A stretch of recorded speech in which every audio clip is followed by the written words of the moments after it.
Welcome to another episode of the Breakthrough series. Today I'm joined with Eric Gerber from the Gerber Group at lower.com, and I'm incredibly excited to hear his story, how he came up, his challenges, and the defining moments that really shaped who he is today. Eric, thank you so much for being here today. It's great to be here, man. I appreciate the invite. Awesome. Take me back a little bit. So for people that might not know who you are, growing up, when you were looking into the future, who did you want to be? What were your sights set on when you were younger? Central Ohio kid, born and raised. And, growing up, I really kind of was attracted to psychology. I thought I was going to be a psychologist one day, and then the next day, like, I'm going to play in the NBA. Well, I'm a 6'1" guy, so like the NBA isn't really realistic at that point, right? But psychology really intrigued me. How does the mind work? Why do we do the things that we do? I think it was more so trying to understand people. I like that. So you were, you mentioned a little bit, you were really wanting to be in the athletic sports, and you went to the West Coast to play sports. And then you had a defining injury that kind of changed everything. Yeah, I had a bumpy run growing up as a kid. Like, to say that I was a handful for my mom is an understatement. I mean, I wore her life out. Like, honor roll one semester, next semester, it might be a litany of C's, right? I just had so much energy and I needed to harness it in the right direction. And, as I got older towards the end of high school, it looked like, I might have some athletic opportunities out West. So I wanted to go pursue that. And unfortunately, a slew of injuries ended that before it really materialized into anything noteworthy. And that's when I learned for the first time in a crushing way. I mean, I was depressed. After that last head injury, I was in isolation in the dark with ice on my head for like 4 or 5 months. Oh, wow. I realized that I knew what depression was at that point, and I needed to do something different with my life, but got a complete shocker of a call that kind of zapped me back down to earth and shook me out of that. Yeah, and I can imagine like you have anything your sights are set on that's taken away from you abruptly, you kind of have to start rethinking the life. And I mean, anyone can look at you now and say, oh, he's got everything figured out. People don't typically see the come up and the challenges that nearly every successful person has to go through. Any person, really. Sure. What does that mean for you? I mean, how did you went through that process 4 or 5 months? I mean, it probably took longer to recover. You're now thinking, what am I going to do with my life? Things are not the way I thought they were. So Yeah. What was your thought process then? Well, I mean, you don't know what you don't know. And so, like, I still have some remnants of issues from those injuries, 20 some years later. But I found out, like, this is the deciding point for me, is I found out that I was going to be a dad. 21 years old, not in a relationship with a mother. I loved her. We were close in high school at the time. And when I found out I was going to be a dad, something kind of flipped at me. 21, there's so much I don't know. And I knew at that moment that I wanted to be a great father. I didn't ever think about that at any point in time up until then, until it was actually here. Yeah. So what ended up happening is I didn't know what I didn't know, right? I didn't have any money. I didn't have a college degree. I had to stop going to school at that point. But I would go back and finish at a later date. So long story short, I ended up raising that girl who is now a freshman in college, largely by myself, absent her mother. And that, when that became a reality for me, you don't have the luxury of, sitting there trying to, what am I going to do? And waver and waffle. Like, you have got to have a see ball, get ball mentality. And I put my foot on the gas and focus on good things and try to be a good father. What made you not want to give up, where it's like, okay, you have your back against the wall and it's not like someone's coming in, they're going to just hand things to you. And there's now people relying on you. You have a daughter. What made you not give up and instead actually go in and put the foot on the gas? I had a lot of people predict that I would fail in life. I had a lot of people look at me and tell me that you're just a statistic. I had a lot of people think that I was, maybe not the greatest person and maybe a low value person at that because of some of the choices I made when I was younger. And that was enough to create kind of a chip on your shoulder, right? You can only run on dark energy for so long. like that chip on your shoulder, that I'll show you, I call that dark energy. It's negative energy. And it is rocket fuel if you harness it the right way. So when I was in my 20s, I went into playoff LeBron, zero dark 30 mode, where, I mean, he shuts off social media and he's just locked in on, let's go win a championship. That's how I spent the rest of my 20s raising my daughter. I focus on getting my health back in order. I focus on scaling in my career. I focused on getting in good shape because I was an athlete. I'd fallen out of that. So focus on getting good shape. I was taking care of my mother who had had a stroke. And so, I had, a lot riding on every single minute of every single day. Yeah. There was no fat whatsoever. No downtime. No, I mean, I still, would go out and do things, but I lost a lot of friends in that time in life, because think about what you're normally doing in your 20s. You're finishing school, you're traveling, you're starting your career, you're hitting happy hours, you're doing it. You know what I was doing?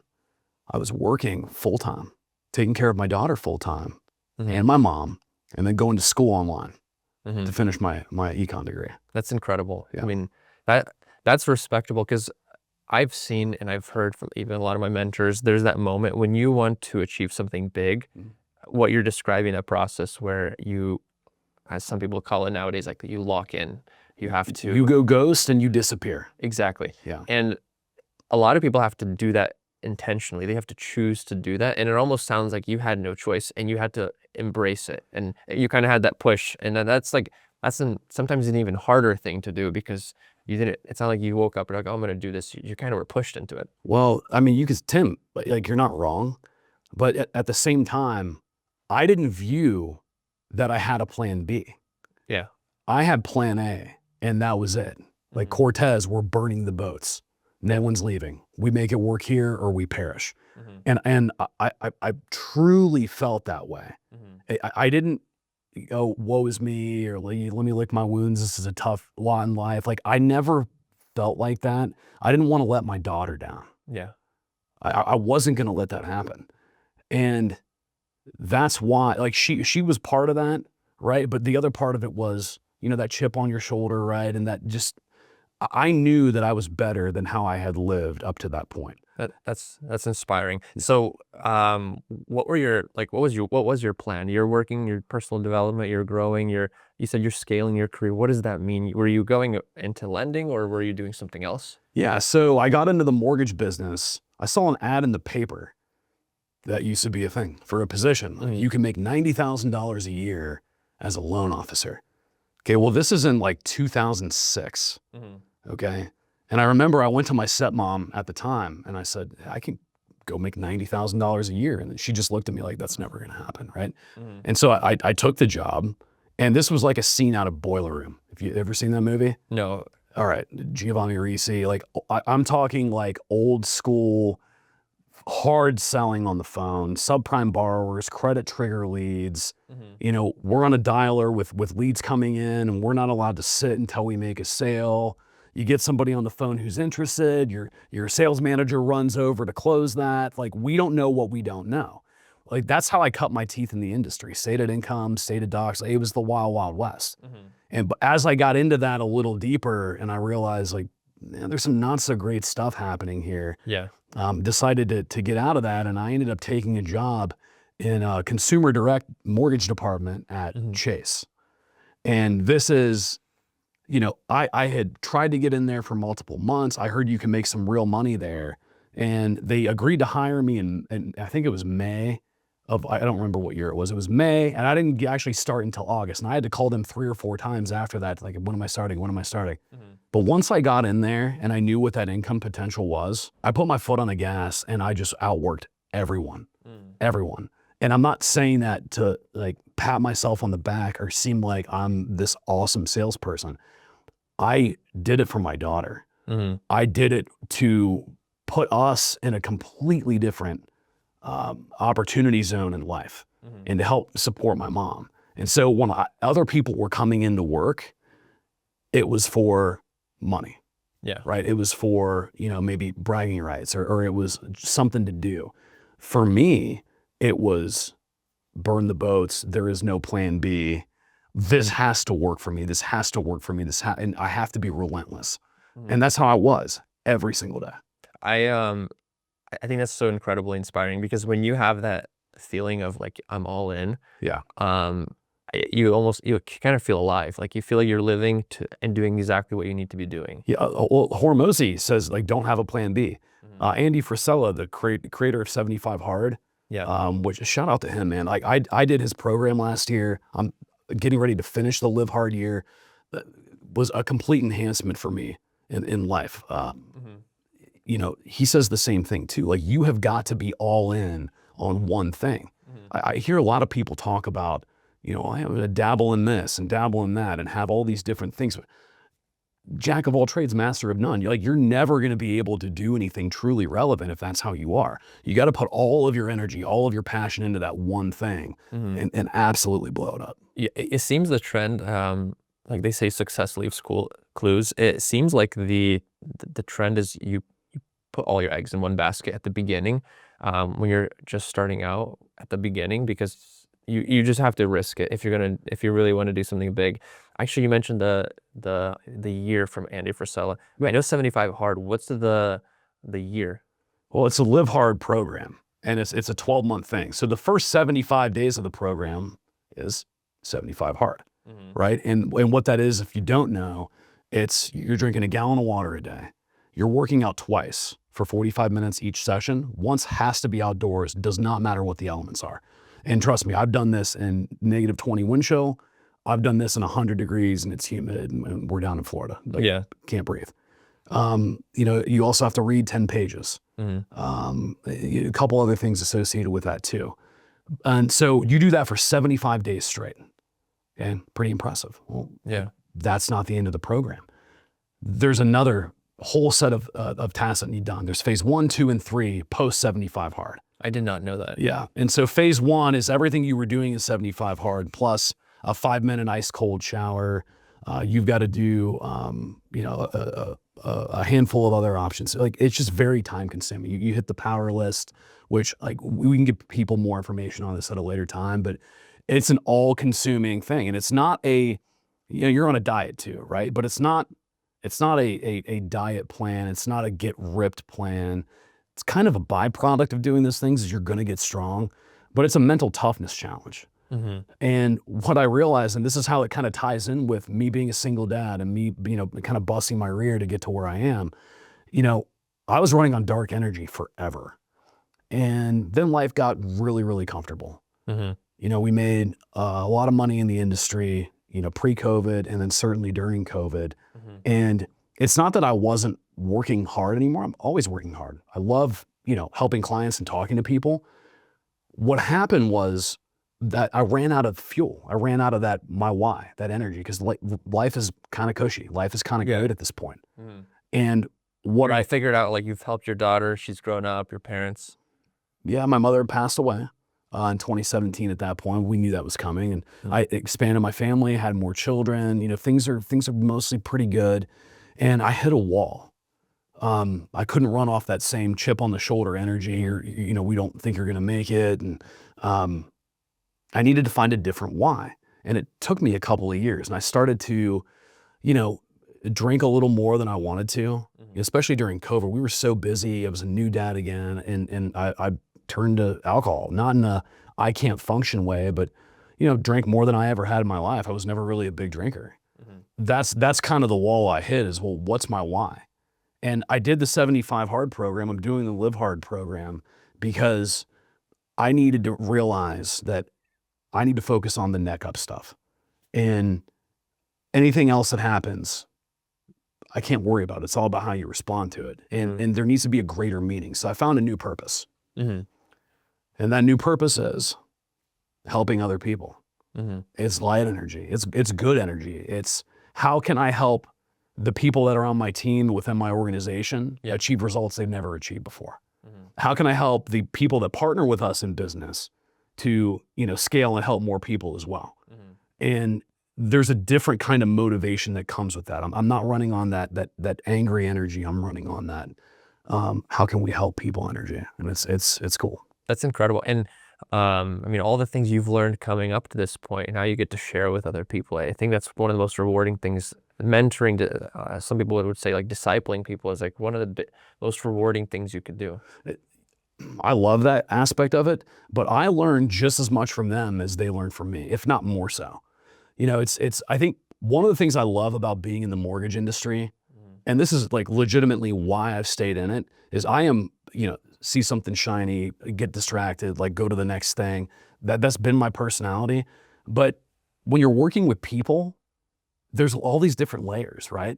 And we're all different. We all have different, we learn differently, we communicate differently, we have different stories, you know, we have different nuances. So like I'm engaging with people and talking to people all the time. Yeah. When you're doing that, how can you get bored?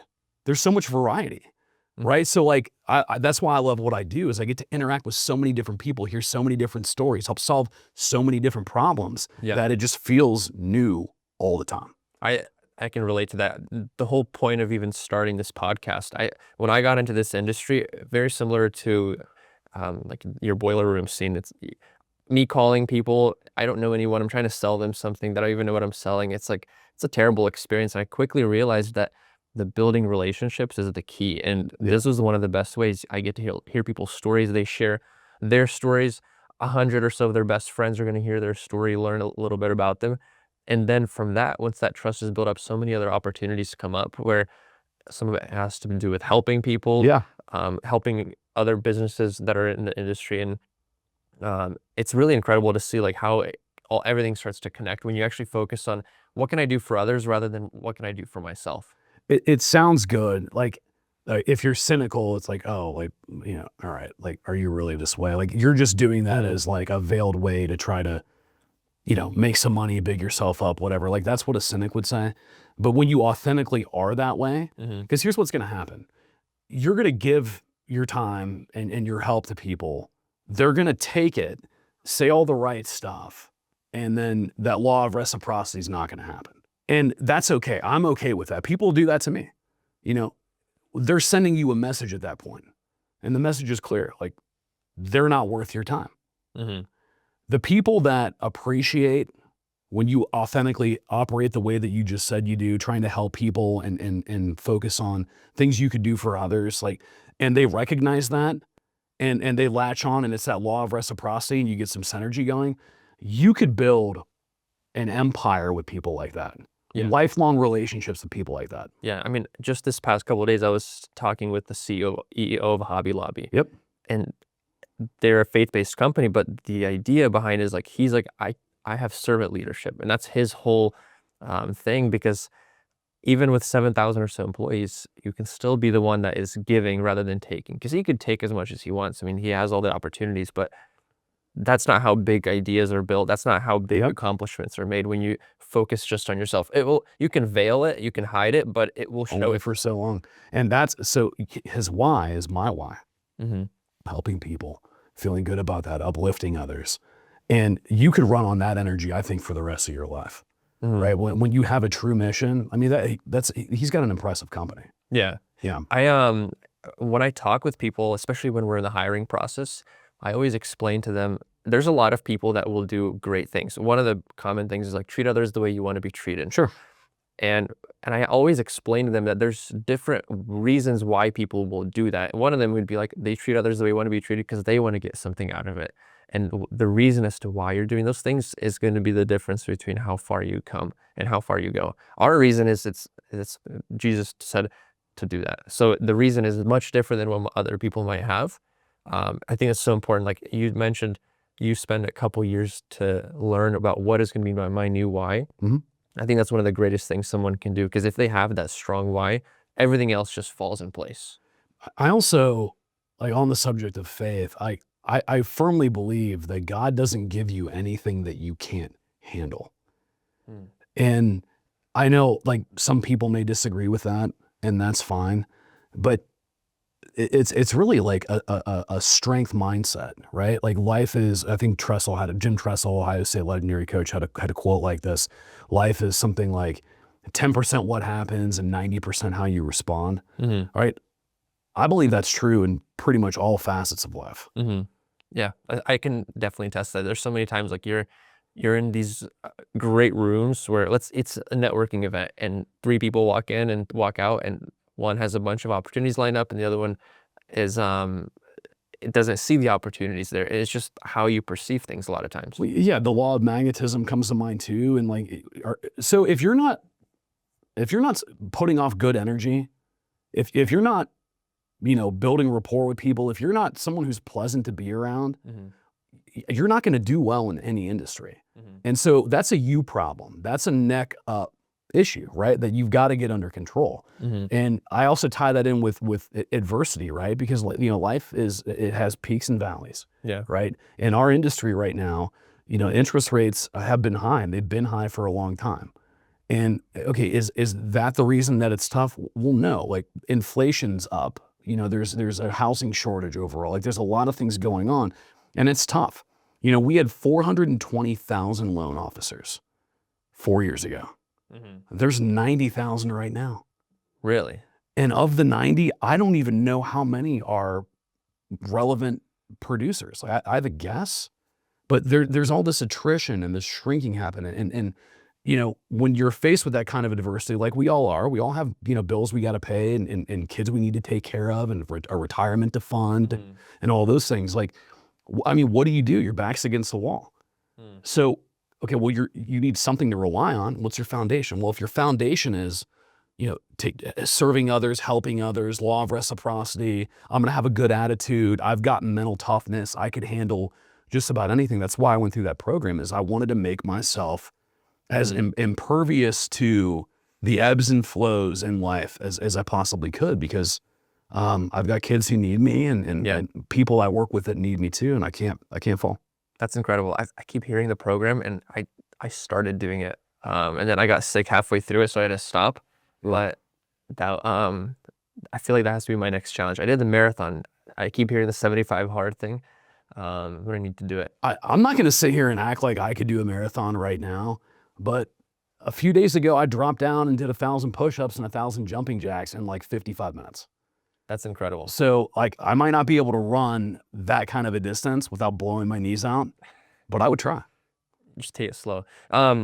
So you 400 some thousand to 90,000. What are you guys doing at the Gerber Group that you think? And I know you mentioned the servant side of things, but more practically speaking, like, what are you guys doing that makes you different? That makes you one of the best in the industry? We have a relentless culture of growth, a relentless culture of trying to find wins anywhere that we can. And you win with people. Like, it doesn't matter if you work for ABC Bank, XYZ mortgage company, like, and you have this product and you do these kinds of discounts for this. That stuff doesn't matter.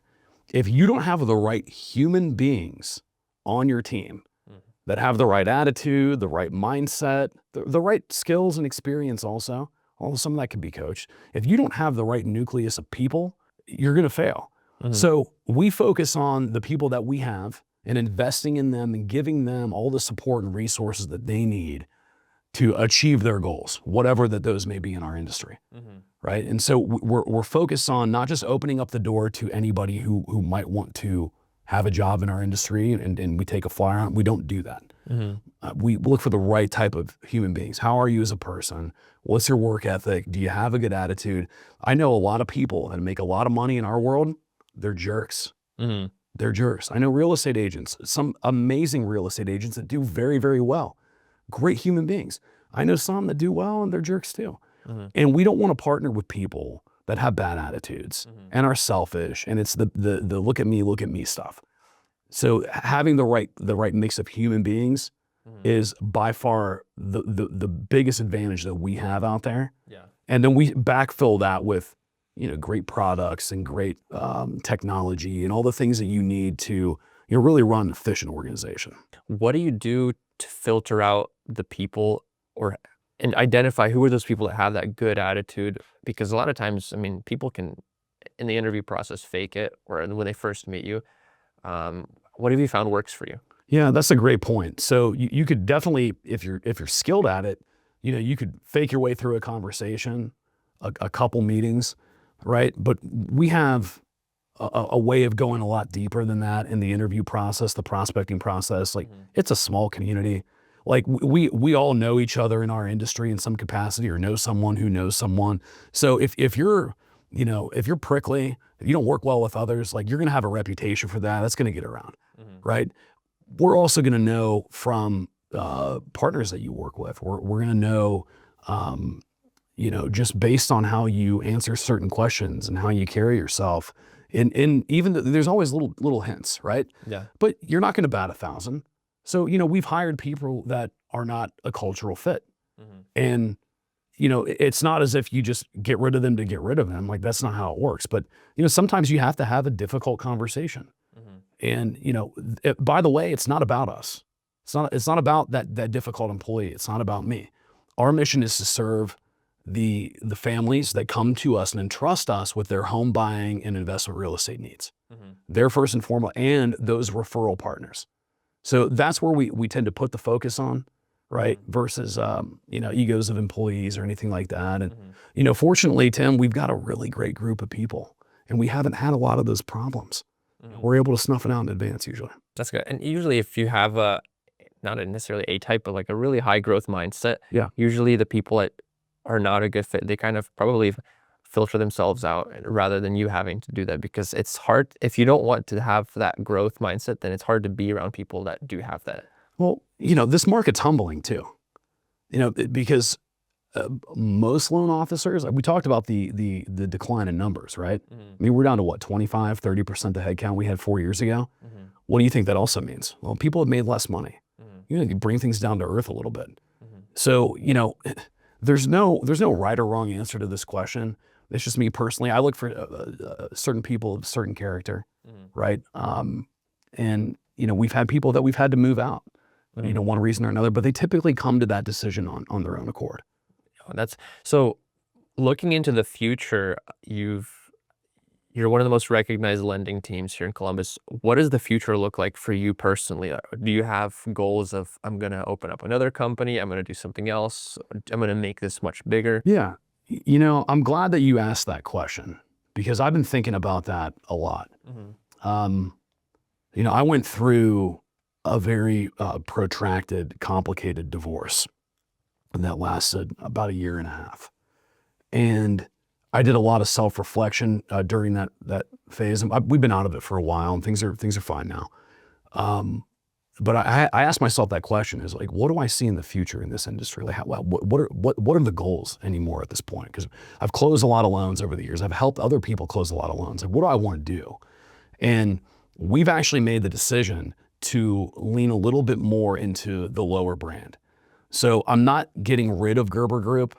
I love the name. I love the branding. We're boutique. We're small. We're nimble. We're personal. We're elite at what we do. We know how to execute. But we have a mission at Lower to be top 5 in the next 5 years, industry wide, and we have all the resources that we need to do it. So I'm a regional vice president within the organization. My counterparts, and even below at the branch manager level, are coming to the realization that we all need to lean into that lower name. And in order to do that, we've got to promote the company, and we've got to be proud of where we are. And I think the messaging that you're going to see with our organization is getting ready to shift. We've already had massive changes in the last year for the good. We hired, a new head of recruiting, Craig Montgomery, who is one of the more impressive human beings I've ever met. Adam Weiner from Redfin. I had the chance to connect with him recently, and he's working on some big things. But we also have some tenured important people here. Nick Gallagher, our national sales director, has never broken his word to me one time since I've been at this company. You don't find that in our industry. So where we're going is we're investing in people, we're investing in technology, we're investing in where the ball's going, not where it is right now. And we're developing our business to be somewhere that, you're going to want to be. You're going to want to be a part of our culture. You're going to see these wins that we have out there. And we're hoping that attracts, even more, excellent candidates in the future. That's really exciting to hear, because at Orange Visuals, we're taking it the same approach. We're looking into 5 years in advance for example, and seeing like what are the things that are going to happen that could disrupt our industry. I mean, AI is coming out. There's so many things that are coming out, and rather than being afraid of, oh, how could this affect our industry? Well, let's lean into it. Agree. Let's see if that change is going to happen. Let's bring it here first, and let's bring it nationwide. And that will mean we have to bring in the best team members. We have to humble ourselves in the sense of what worked 3 years ago might not work anymore, and we have to adjust. We have to adapt. And I think that's really the exciting part of what we get to do, is we have the freedom to actually make change that is going to shape the industry. I love what you just said. It's like we say, adapt or die, right? Or embrace the suck. Like, you have got to be comfortable with change. I mean, mortgage professionals know that. Interest rates go up, they go down. It's a good housing market, it's a bad housing market. Yeah. Refinances are good, now they don't exist at all, right? So, I mean, you've got to be pliable, right? I don't remember is it Zhao? Like, there's a passage that talks about like the flower that's blowing in the wind, right? And if the stem were straight and didn't bend at all, that storm would knock the flower over, right? But the flower stem's pliable. It goes with the flow of the wind and all that. Like, that's how we have to be as people, especially in our industry with a lot of volatility. Through this entire journey, what have been some good people that you've looked up to, or maybe it's been books that you've read that really helped you develop personally? Yeah, well, Nick Gallagher, I'll call him out. He's our national sales director. He and I used to work together years and years ago at Chase. Known him for a long time. He is a person that I confide in, I respect, I listen to, and there are others that shape me. I was playing hero ball for a while and we figured it out on my own, and that worked for a while until then, and then I realized I need some guardrails. Mark Olson was my manager when I worked at Huntington National Bank. Mark is one of the best human beings I've ever met.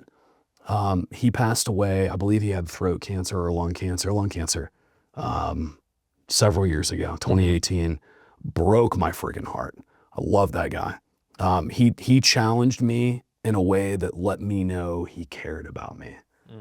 And that impact at that moment in time in my career was pivotal, and it helped me step my game up and take it to an entirely new level. And then, regarding books, part of the program is you got to read. So, and I love to read. What are you reading right now? The Persuasion Story Code. Who's that by? Mr. Garfinkel. I don't remember his first name, but so I'm about halfway through it, and it's essentially centered around how to tell a story in a persuasive way to get your point across. And the reason I like books like that, so a book on body language, mastering, things of that nature, I want to be able to relate to people as much as possible, because the more you can relate to others, the more you can connect with them, the more you connect with them, they get comfortable with you, you can build rapport, and then you could really get, underneath that surface level, that veil that most of us put up, and figure out, what they want, what they need, what their problems are, and you could build a real relationship at that point. Reminds me of my wife's reading. I want to reread the book, How to Win Friends and Influence People. It's been old school. Yeah. As we kind of wrap up, I wanted to see what advice or lessons that you've learned would you share with your 21-year-old self as your back is against the wall, you don't know what the future holds. What would you say to your younger self? How about two things? First of all, don't focus on the entirety of the problem or the entirety of the objective. Instead, break it down to digestible chunks and just try to win the day. Because if you win enough days, you're gonna, and you know how that rolls, right? So that's what I would say first and foremost. Just win today, right? Worry about tomorrow. If you stack up enough wins, you're gonna kick butt in life, right? The other thing that I would say is relationships matter. So if you say you're gonna do something, you give someone your word, you better adhere to it. Because if you don't, people are gonna think that you're a flake. You won't be trustworthy. You'll lose ethos. You'll lose credibility. So, seek out those small wins, keep your word. Those are two big things. Yeah. I mean, I could go on. Like, I wish I could lock arms with that guy and sit down for, like we just did, for an hour or two and just, and talk to him. But I think he did okay. The inspiring thing about those two things is that anyone can do those things. I like to focus on what's in my sphere of control. And that's my attitude. My 18-year-old daughter will recite this, by the way. My attitude and my effort. How do I think about things? Yeah. Right. And then what do I put my time and my energy into? Right. Yeah. Anything outside of that, for the most part, you just kind of have to be pliable, roll with the punches. Yeah. I mean, you can't control what you can't control, but you can control what you can control. Right. Well, is there a way that people could reach out to you? Let's say there is someone that is 21 or younger, or even maybe a little older, that is in that situation where they're like, I would love to hear, how would you do things in my case? What's the best way for people to reach you? Like, we can make sure to include it. Yeah, well, I mean, I just signed you up for mentorship. It's okay. I'm pretty easy to find on social media. You know, Eric Gerber at Lower, you'll pull it up, Facebook, Instagram, LinkedIn, etc. My website for our company is gerbermortgage.com. And then my cell phone number, 614-260-1517. You could text me. So you were in school, you had a candy selling contest. We did. All right. So I'm a competitive dude. I always have been. My first job was a paper route with the Suburban News Publishing in Upper Arlington. And they would drop the newspapers off. I did that job one day. I ended up throwing like the whole lot of papers in a dumpster right by my house. Like, so that didn't connect with me. With the candy selling contest, I was like, okay, I could do this. So I was in, I think 4th or 5th grade or whatever it was. And we have the opportunity to go sell candy and you can win prizes, right? And I saw that as an opportunity. I would literally go door to door from the time I woke up until it got dark out every freaking day. And I won the contest. I was delivering these things in the rain, you name it. I won the contest by like 17 miles. It was a massive difference.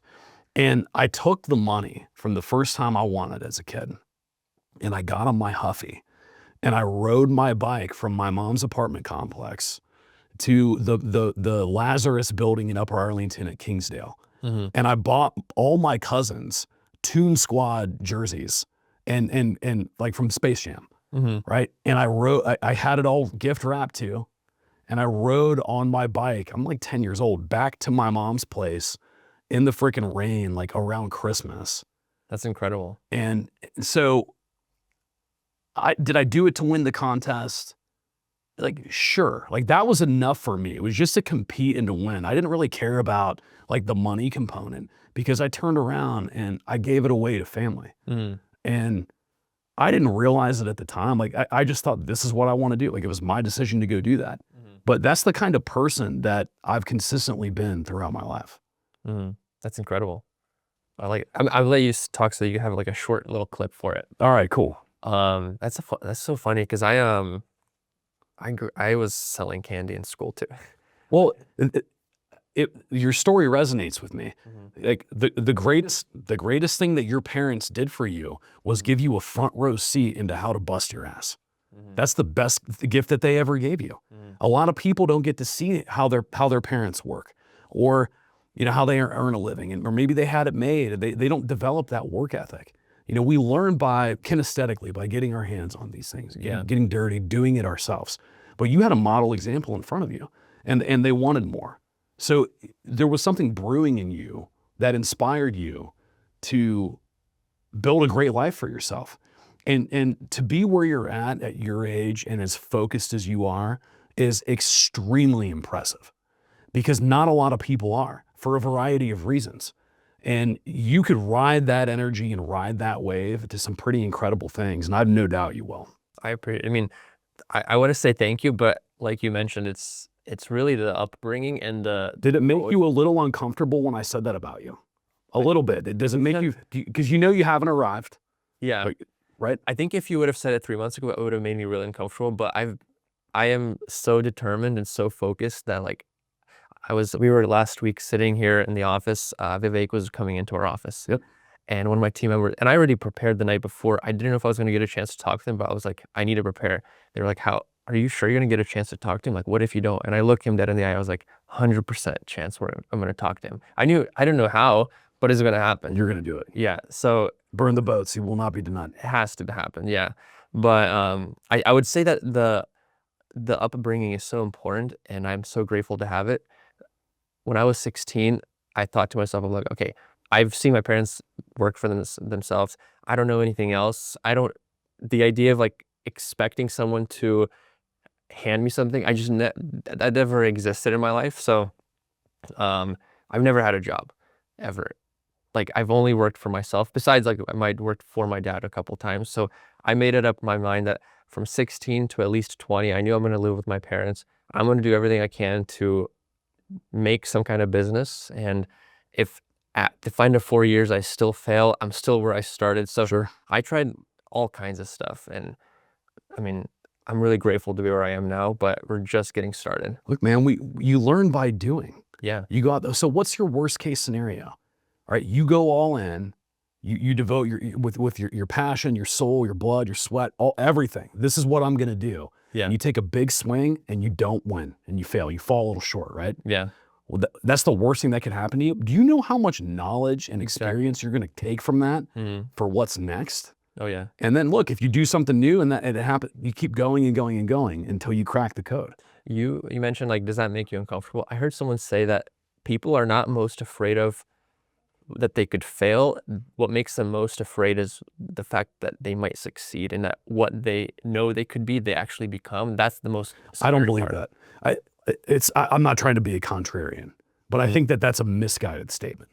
Okay. When I asked you, did it make you a little uncomfortable when I said those things about you? It's because when I heard those things, when I was making my ascent in my 20s, it would make my skin crawl for a different reason. I knew listening to that was a poison pill. I knew listening to those back pats from people who 3, 4, 7 years earlier were telling me I was nothing with how they would treat me. I knew it was poison. I knew that if that took root in my mind, I would take my foot off the gas. I would start to get comfortable, and I wouldn't pursue my passion and my goals as hard. Yeah. So, that's why I asked you, does it make you a little bit uncomfortable when people compliment you, say all these great things? Because I'm on this path, but I'm not where I want to be yet, right? And that's why I brought that up, because that's how I felt when I was your age in my 20s. Yeah. I always say, like, even if it's like a huge win or there's not as many good things going on depending on the week, I always tell my team, it's like, we're just getting started. And even if it's like we're on our high, I'm like, guys, we're just getting started. Because the vision is so big that like even 3 or 4 years in, we have a lot to do. And the reason why is because our vision is not just for ourselves. Like if we wanted to live a comfortable life, I mean, to travel a little bit here and take some time off there, it's not the hardest thing in the world to accomplish that. But if your vision's beyond that, and the more successful people I talk with, the more I realize their purpose is beyond anything that they could achieve for themselves. And when you start thinking that way, like ultimately global impact, you start to see that, we're literally just getting For sure. Well, you know why that is, right?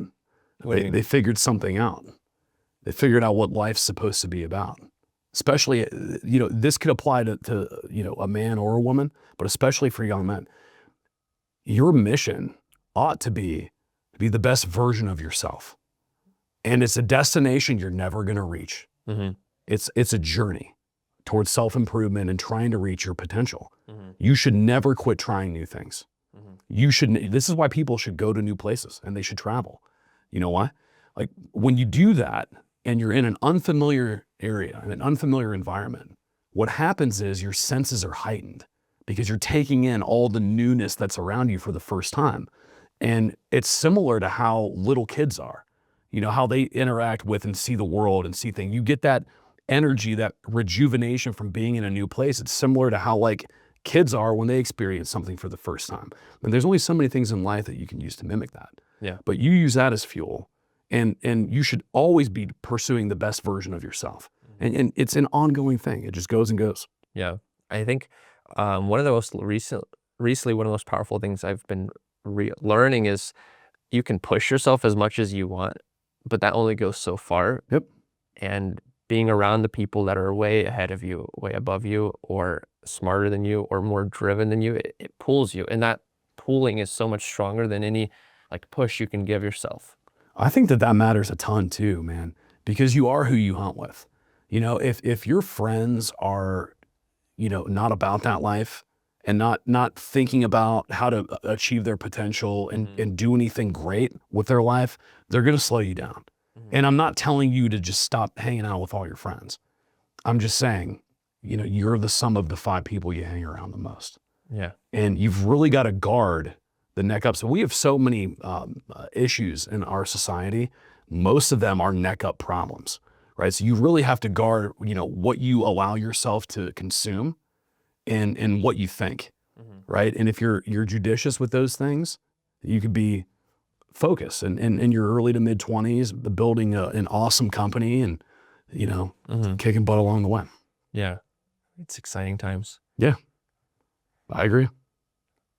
That's, yeah, I think it's so easy to, get focused in on yourself. And that's like I think for me personally, it's, like the example that Christ set. I think, I mean, I don't know how much you are familiar with it, but him being God coming down to earth, that whole story where he's God, he comes down as a humble man, ultimately dies on the cross for us, the humility that's involved there compared to the mission that he was here to accomplish. It's such a big gap where for us as people, it's so often easy where the more you succeed, the more you accomplish, the more we think higher of ourselves. And in a way you should think, you can't think too low of yourself either, but it's so. There's a thin line there. Like, I understand what you're saying.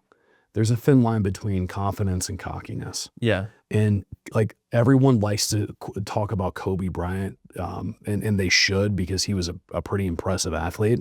But it was his work ethic. It was all the, you know, up at 4 or 5 o'clock in the morning, lifting weights, getting up shots. Then the team comes into practice, and then he stays after, and he's shooting up more shots. And like, he didn't have to do that. He never felt like he arrived.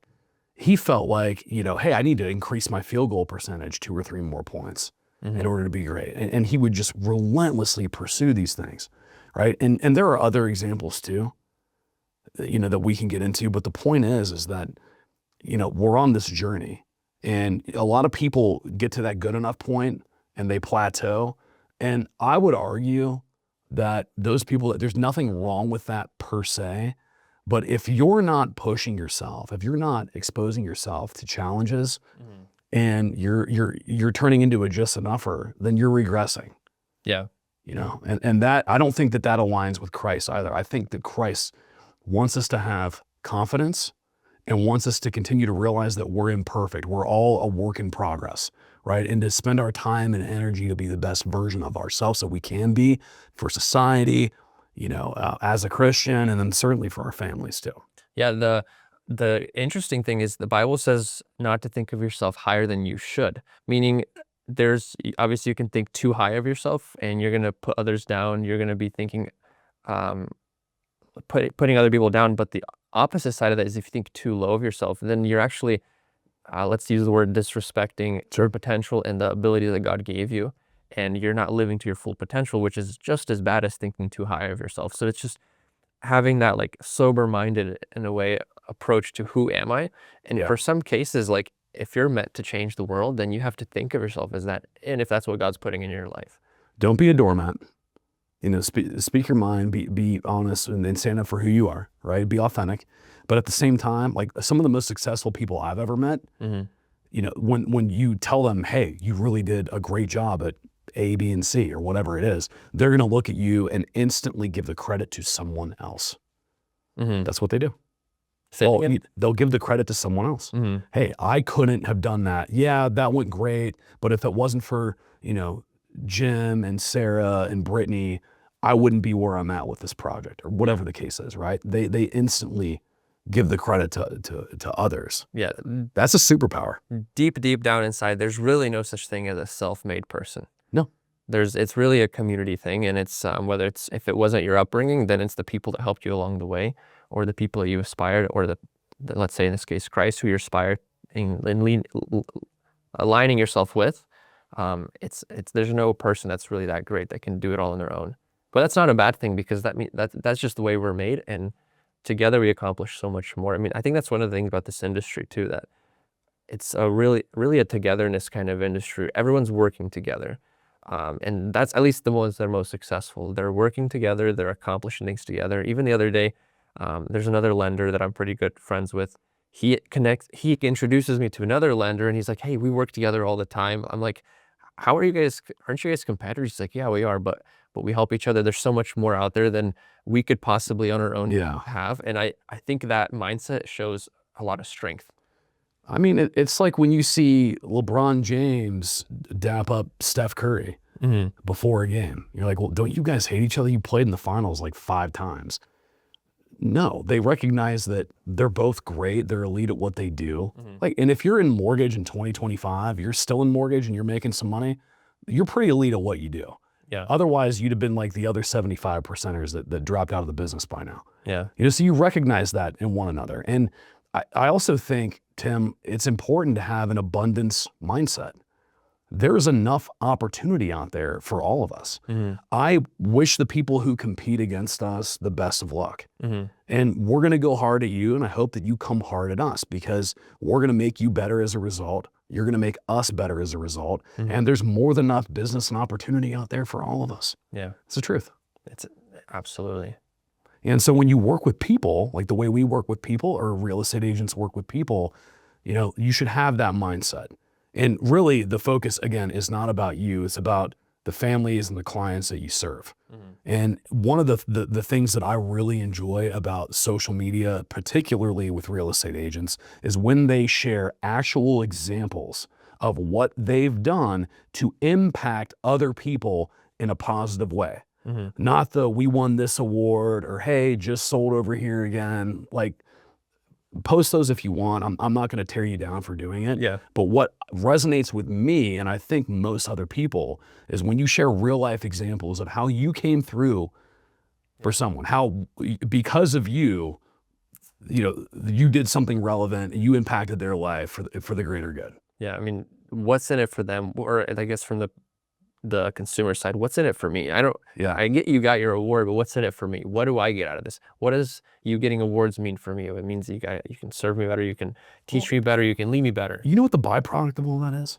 Like, if I am focused on people and doing the best I can for the clients that we work with, those results are going to go well. Those results go well, you get referrals back, you get good reviews, and guess what happens downstream from that? You're going to win an award.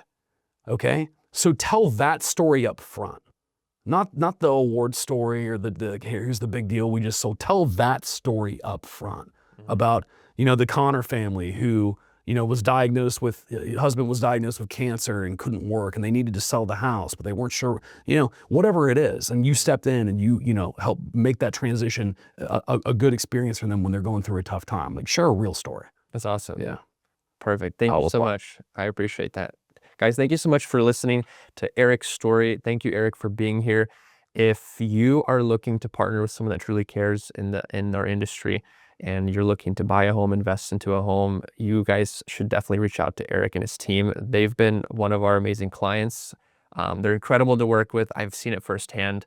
And if you want to learn more about Eric's story, you can connect with them on social media. All the links will be down below. Stay tuned, guys. God bless you, and you'll see you in the next episode.